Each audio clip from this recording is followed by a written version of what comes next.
Hello, welcome you all guys.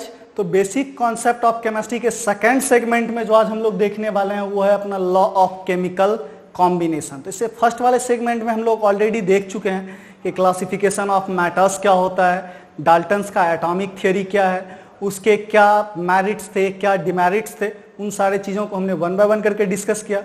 Now हम लोग अब शुरू करते हैं लॉ ऑफ केमिकल कॉम्बिनेशन। तो पेन और नोटबुक लेके बैठ जाइए आप लोग, जो भी इंपॉर्टेंट बातें यहाँ से निकल के आएंगी आप पैरेलली उसे नोट करते जाइए, वरना ये मेमोरी जो होता है ये काफ़ी वोलेटाइल होता है। आपको तो अभी अच्छे से समझ में आएगा बट कुछ समय बाद आप इसको क्या कर जा पाइए, भूल जाइएगा। पैरेलली आप इसको नोट करते जाइए और एक दो बार आप रिविजन कीजिएगा, आपको क्लियरली ये चीज़ें याद रह जाएंगी। तो चलिए हम लोग शुरू करते हैं। तो जो सबसे पहला कि लॉ ऑफ केमिकल कॉम्बिनेशन है क्या। दैट मीन्स जब एटम्स कंबाइन होकर मॉलिक्यूल्स का फॉर्मेशन करते हैं, दैट मीन्स किसी भी केमिकल रिएक्शन में या केमिकल चेंज में क्या सब लॉ फॉलो होता है, उन्हीं सारे लॉ को क्या बोलते हैं, law of chemical combination, right. तो इसको क्या बोल सकते हैं, the rules followed during a chemical changes. क्या बोल सकते हैं, ड्यूरिंग अ केमिकल रिएक्शन। तो किसी केमिकल चेंज या केमिकल रिएक्शन के रिगार्डिंग जो रूल्स फॉलो होते हैं, जो रिएक्शन जिन रूल को फॉलो करता है उन्हीं को हम लोग क्या बोलते हैं, लॉ ऑफ केमिकल कॉम्बिनेशन। तो आपको पता है कि सबसे जो पहला बेसिक रूल है वो आपने क्लास 9th में भी पढ़ा होगा, right. Law of conservation of मास। क्या होता है, law of conservation of mass, right. Law of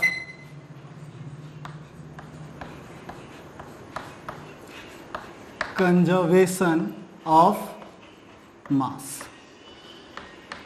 तो आपको पता है कि लॉ ऑफ कंजर्वेशन ऑफ मास क्या होगा, बहुत ही सिंपल है, राइट। किसी भी केमिकल रिएक्शन के दौरान क्या होता है कि जितने भी रिएक्टेंट कंज्यूम होते हैं उतना ही प्रोडक्ट क्या होता है, फॉर्म होता है। दैट मीन्स केमिकल चेंज के दौरान ना तो मास को आप क्रिएट कर सकते हो, ना ही मास को क्या कर सकते हो, डिस्ट्रॉय कर सकते हो। सिंपल सा कॉन्सेप्ट है कि मास ऑलवेज क्या होता है, कंजर्व रहता है, राइट। तो इसमें आप क्या बोल सकते हो, मास of reactant consume, mass of reactants consume is equal to mass of product produced or formed, right। क्या बोल सकते हैं, दैट मीन जितना रिएक्टेंट का मास कंज्यूम होगा उतना ही प्रोडक्ट क्या होगा, फॉर्म होगा। सपोज दैट कि हम लोग यहाँ पे क्या लिखते हैं कि कोई एक रिएक्शन ए है प्लस बी है, वो मिलके क्या बना रहा है, सी बना रहा है, राइट। तो सिंपली हम क्या बोल सकते हैं, mass of A and B consumed equal to क्या हो जाएगा, सिंपल कहां से बोल सकते हैं, मास ऑफ सी फॉर्म्ड। बहुत ही सिंपल है, राइट। जैसे मैं सपोज दैट एक रिएक्शन लिख देता हूं, आपको पता होगा H2 प्लस O2 बैलेंस करने के लिए यहाँ हम हाफ ऑलरेडी लगा देते हैं, ये मिलके क्या बना रहा है, H2O बना रहा है। क्या बना रहा है, H2O बना रहा है, राइट। तो अगर यहाँ पे हम 2 ग्राम ये लेते हैं हाइड्रोजन और ऑक्सीजन को सपोज दैट मैं 16 ग्राम ले रहा हूँ, तो ये जो प्रोडक्ट बनेगा ये कितना बनेगा, 18 ग्राम, राइट। दैट मीन्स जितना रिएक्टेंट का मास है प्रोडक्ट भी क्या होगा उतना ही फॉर्म्ड होगा, राइट। तो बहुत ही सिंपल सा कॉन्सेप्ट है कि mass of reactant consumed equal to mass of product formed and this is known as law of conservation of mass. तो इसको एक बार आप नोट कर लो, राइट।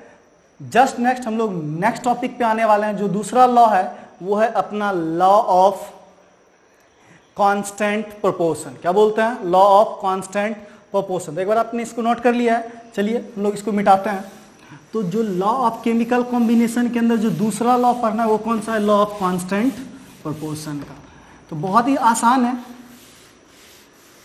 तो चलिए हम लोग लिखते हैं। तो जो सेकंड टॉपिक है वो अपना क्या है, लॉ ऑफ, जो सेकंड टॉपिक है that is your law of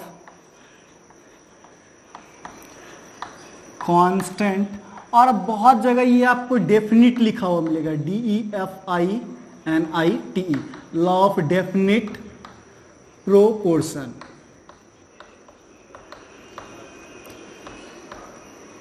तो ये लॉ क्या बोलता है कि ratio of masses of reactant is always equal to the ratio of masses of product, right. तो दैट मीन्स जो मास रिएक्टेंट या प्रोडक्ट के होंगे वो ऑलवेज कांस्टेंट रेट से कंज्यूम होंगे।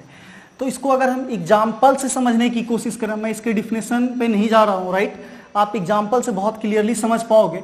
सपोज दैट अपने पास प्रीवियस वाला रिएक्शन लेता हूं, H2 प्लस हाफ O2 मिलके क्या बना रहा है, H2O का फॉर्मेशन कर रहा है।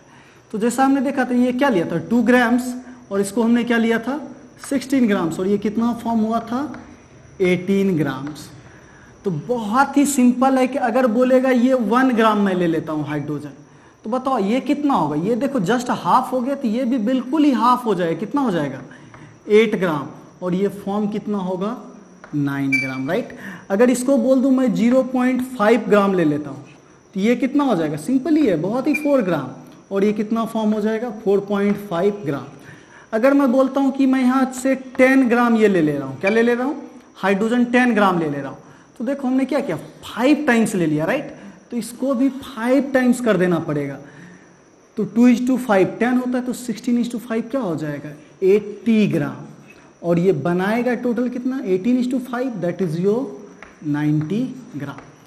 तो आपको बहुत इजीली समझ में आ गया कि लॉ ऑफ कांस्टेंट और डेफिनिट प्रोपोर्शन क्या होता है, कि जिस रेशियो में रिएक्टेंट कंज्यूम्स होते हैं उसी रेशियो में क्या होता है प्रोडक्ट का फॉर्मेशन होता है। इसी को क्या बोलते हैं लॉ ऑफ कांस्टेंट और डेफिनिट प्रोपोर्शन। तो आप इसको कैसे बोलोगे, या इसको पूछा जाएगा कि how can you define a law of constant proportion. तो सिंपली इसमें क्या होता है कि किसी भी केमिकल रिएक्शन के दौरान रेशियो कंजम्पशन ऑफ रिएक्टेंट्स या ratio of consumption of reactant is always equal to the ratio of formation of product. That means जिस रेशियो में रिएक्टेंट कंज्यूम होगा उसी रेशियो में क्या होगा प्रोडक्ट का फॉर्मेशन होगा। दैट मीन्स ये रेशियो जो है ऑलवेज क्या रहेगा कांस्टेंट रहेगा, राइट। तो किसी केमिकल रिएक्शन में ratio of consumption of reactant is always equal to the ratio of formation of product. जैसे फर्स्ट 2 में है तो 2:1 है, यहां भी देखोगे आप 16:18 मतलब 2:1 है, 18:9 क्या 2:1 है। तो दैट मीन्स रेशियो हर जगह क्या रहा है कांस्टेंट रहा है, रेशियो क्या रहा है कांस्टेंट रहा है। तो इसी को क्या बोलते हैं लॉ ऑफ कांस्टेंट प्रोपोर्शन और अ डेफिनिट प्रोपोर्शन। अगर इसका डिफिनेशन लिखना हो तो हम लोग डिफिनेशन कैसे लिख सकते हैं कि the ratio of consumption of reactant, the ratio of consumption of reactant is equal to क्या is equal to ratio of formation of product. तो बहुत ही सिंपल है, आप इसको बाकी पार्ट्स खुद से लिख लोगे तो आपको क्लियर है कि सेकेंड लॉ भी समझ में आ गया हो कि लॉ ऑफ कांस्टेंट और डेफिनिट प्रोपोर्शन क्या है, इसको हम लोग डिफाइन कैसे करते हैं और इसको हम लिख कैसे सकते हैं। तो आप किसी भी रिएक्शन के लिए लॉ को फॉलो कर सकते हो। तो आपको आई होप कि समझ में आया होगा कि ये लॉ ऑफ कांस्टेंट प्रोपोर्शन क्या है। तो नेक्स्ट जो अपना टॉपिक है वो है आपका लॉ ऑफ मल्टीपल प्रोपोर्शन। क्या है लॉ ऑफ मल्टीपल प्रोपोर्शन। चलिए हम लोग अपने पास जो थर्ड लॉ है वो है लॉ ऑफ मल्टीपल प्रोपोर्शन। तो अब देखिए लॉ ऑफ मल्टीपल प्रोपोर्शन क्या होता है, तो मैं पहले समझा देता हूं कि इसमें क्या होंगे कि दो अलग अलग एलिमेंट कंबाइन होकर एक से ज्यादा प्रोडक्ट का फॉर्मेशन करेंगे। बहुत ही सिंपल सा रिएक्शन है इसका एग्जांपल से समझने की कोशिश करें। कार्बन प्लस ऑक्सीजन है, पता है ये दो तरह का ऑक्साइड फॉर्मेशन करता है, एक तो आपका CO2 और दूसरा जो कार्बन प्लस ऑक्सीजन है ये क्या फॉर्म करता है CO। तो ये दो तरह के ऑक्साइड फॉर्म करता है, राइट। ये आप जैसे नाइट्रोजन के ऑक्साइड ले लोगे N2 प्लस O2, ये आपका बनाता है N2O, जिसको हम लोग नाइट्रस ऑक्साइड भी बोलते हैं। इसको क्या बोलते हैं die nitrogen monoxide dinitrogen monoxide या नाइट्रस ऑक्साइड, इसका सिंपल नाम क्या होता है, नाइट्रस ऑक्साइड। और नाइट्रस ऑक्साइड पता है, this is your laughing gas. क्या होता है, लाफिंग गैस होता है। अगेन N2 प्लस O2 एक और प्रोडक्ट फॉर्म करता है जिसको हम लोग बोलते हैं NO, राइट। तो बैलेंस करने के लिए 2 लगा दो, and this is your nitric oxide. इसको हम लोग क्या बोलते हैं, नाइट्रिक ऑक्साइड बोलते हैं। अगेन N2 प्लस O2 मिलके एक और ऑक्साइड बनाता है जिसको हम लोग N2O3 बोलते हैं, डाई नाइट्रोजन। इसका बस सिंपल सा कॉमन होता है, डाई नाइट्रोजन लगा दोगे एंड ट्राई ऑक्साइड, इसको क्या बोल देंगे, डाई नाइट्रोजन ट्राई ऑक्साइड। बाकी पूरा नाम अपने से खुद से लिख लोगे, ठीक है। Die nitrogen try oxide. Balance करने के लिए आप इसको यहाँ पे 3/2 लगा सकते हो। सिमिलरली आप बोल सकते हो N2 प्लस O2, ये आपका N2O4 का भी फॉर्मेशन करता है। किसका फॉर्मेशन करता है, N2O4 का। एक्चुअली इसी को हम लोग क्या बोलते हैं, 2NO2 भी बोलते हैं। बहुत बार आपको इस तरह से मिल जाएगा, N2O4 को क्या लिखा होता है, 2NO2 भी लिखे होता है। ये बस टेम्परेचर की बात है, लोअर टेम्परेचर पे इस फॉर्म में रहता है और हायर टेम्परेचर पे ये इस फॉर्म में रहता है। तो बैलेंस करने के लिए आपको यहाँ 2 लगाना होगा। अगेन जो आप बात करोगे N2 प्लस O2 की, तो एक ऑक्साइड और बनाता है, इसको हम लोग बोलते हैं N2O5, डाइनाइट्रोजन पेंटा ऑक्साइड। तो अब क्लियरली समझ में आया हो कि यहाँ जो 2 एलिमेंट है A प्लस B, ये जो है ना 2 से ज्यादा, सपोज 2 कंपाउंड, एक C बना रहा है और एक D बना रहा है, राइट। तो बहुत ही सिंपल है। तो इसमें अगर एक को हम फिक्स्ड कर देते हैं तो दूसरा का जो रेशियो होगा वो बहुत ही सिंपल रेशियो में आएगा। सपोज दैट यहाँ देखिए एक कार्बन इधर है, एक कार्बन इधर है, तो अगर आप इसको बैलेंस करना तो इसे हाफ रखना होगा, राइट। तो यहाँ कितना ऑक्सीजन एटम है, O2 है, तो ये क्या होगा 32 ग्राम होगा, और ये हाफ O2 है तो क्या होगा 16 ग्राम। तो रेशियो चेक करोगे तो क्या आएगा 2:1। ये कभी भी फ्रैक्शनल नहीं आएगा, यही ध्यान रखना है कि ये रेशियो कभी भी फ्रैक्शनल नहीं आएगा, एक सिंपल रेशियो में रहेगा, राइट। या फिर इसको आप ऐसे चेंज कर सकते हो कि अगर सर बोलोगे आपने तो कार्बन को फिक्स कर लिया ना, आप ऑक्सीजन को फिक्स करके दिखाओ। तो बैलेंस करने के लिए पता है कि ये जैसे हाफ ऑक्सीजन है, तो हम इसको क्या कर देते हैं कि इसको 2 से मल्टीप्लाई कर दें, तो ये क्या हो जाएगा 1 हो जाएगा और 2CO हो जाएगा। बैलेंस रिएक्शन है। अब देखो दोनों जगह ऑक्सीजन फिक्स है, तो कार्बन एक जगह 12 ग्राम है तो दूसरी जगह कितने हैं 2 ऑक्सीजन है तो 24, तो 1:2 का रेशियो आ गया। तो ये ऑलवेज क्या आएगा, एक सिंपल रेशियो आएगा। सिमिलरली देखो हर जगह आपका नाइट्रोजन क्या है, फिक्स है। नाइट्रोजन क्या है, फिक्स है। 2 नाइट्रोजन यहाँ भी है, 2 यहाँ पे भी है, 2 यहाँ पे भी है, 2 यहाँ पे भी, 2 यहाँ पे भी है, N2 है, राइट। तो अब बात करें ऑक्सीजन की, तो हर जगह आप चेक करो और यहाँ बैलेंस करोगे तो ये क्या हो जाएगा 5/2। यहाँ एक ऑक्सीजन एटम, राइट। O2 मतलब क्या होता है 32। O2 मतलब हमेशा ध्यान रखना, O2 मतलब क्या हो गया 2 ऑक्सीजन है तो 32 ग्राम हो गया। तो इसको 1/2 O2 बोलेंगे तो ये कितना आ जाएगा 16 ग्राम आ जाएगा। यहाँ पे O2 बोलेंगे तो क्या होगा 32 ग्राम होगा। ये 3/2 O2 है, तो यहाँ आप क्या रखोगे 32 रख दोगे तो ये आपका वैल्यू कितना आ जाएगा 48 ग्राम। ऐसे यहाँ पे कितना आ जाएगा 2 O2 है सॉरी गाइज, तो दिस इज योर 64 ग्राम। और यहाँ देखो 5 ऑक्सीजन एटम है, दैट मीन्स क्या होगा 80 ग्राम। तो अगर इनका रेशियो तुम चेक करोगे यहाँ पे ऑक्सीजन के कंजम्पशन का रेशियो, तो 16 से सबको डिवाइड कर दो तो क्या हो जाएगा 1 2 3 4 5। तो देख रहे हो रेशियो क्या रहा है, बिल्कुल ये एक होल नंबर के फॉर्म में आ रहा है, कहीं भी फ्रैक्शनल आपको देखने को नहीं मिलेगा। दैट मीन्स एक एटम अगर फिक्स्ड हो जाता है तो दूसरा एटम ऑलवेज उसमें क्या होता है एक फिक्स्ड रेशियो में ही कंबाइन होता है। इसी को हम लोग क्या बोलते हैं लॉ ऑफ मल्टीपल प्रोपोर्शन। और नाम से ही लग रहा है मल्टीपल, दैट मीन्स एक से ज्यादा कंपाउंड का फॉर्मेशन होगा। क्या होगा एक से ज्यादा कंपाउंड का फॉर्मेशन होगा। आपको बस इस पूरे में इस तरह के कैलकुलेशंस नहीं पूछे जाएंगे, कुछ एग्जांपल्स दिए रहेंगे, पूछा जाएगा ये किस लॉ को फॉलो कर रहा है। तो ध्यान रखना जब 2 एलिमेंट एक से ज्यादा कंपाउंड से कार्बन ऑक्सीजन है, कार्बन डाइऑक्साइड भी बना रहा है, मोनोऑक्साइड भी बना रहा है, वैसे ही नाइट्रोजन के डिफरेंट ऑक्साइड्स होते हैं।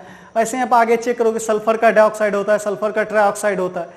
This all are known as law. जैसे आप आगे जाके पढ़ोगे कॉपर के ऑक्साइड है, आयरन का ऑक्साइड है, एक आपका FeO होता है तो आपका एक Fe2O3 होता है। कॉपर के ऑक्साइड है Cu2O है तो CuO है। तो इस तरह के जितने भी कंपाउंड के फॉर्मेशन आते हैं वो किस लॉ के अंदर आते हैं लॉ ऑफ मल्टीपल प्रोपोर्शन। तो आई होप कि ये तीसरा लॉ भी समझ में आ गया होगा। तो इसके बाद जो है अगर इसको लैंग्वेज में लिखना है तो लैंग्वेज में आप कैसे लिखोगे? When two elements combine to form more than one product, right? तो सबसे पहला क्या होगा? When two elements combine to form more than one product, then fixed mass of A, fixed mass of 1 is combined with another in simple ratio. So this is your definition of the law of multiple proportion and these are the few examples. तो I hope कि आपको समझ में आ गया होगा law of multiple proportions क्या है। उसके अलावे अपने पास दो लॉ और है, एक है आपको एवोगाड्रोज लॉ और दूसरा है गै-लुसैक्स लॉ। चलिए उसको हम लोग देखते हैं। इसको मैं इरेज कर दे रहा हूं, आप एक बार स्क्रीनशॉट ले लो, मैं हट भी जा रहा हूं। तो नेक्स्ट लॉ अपने पास क्या है?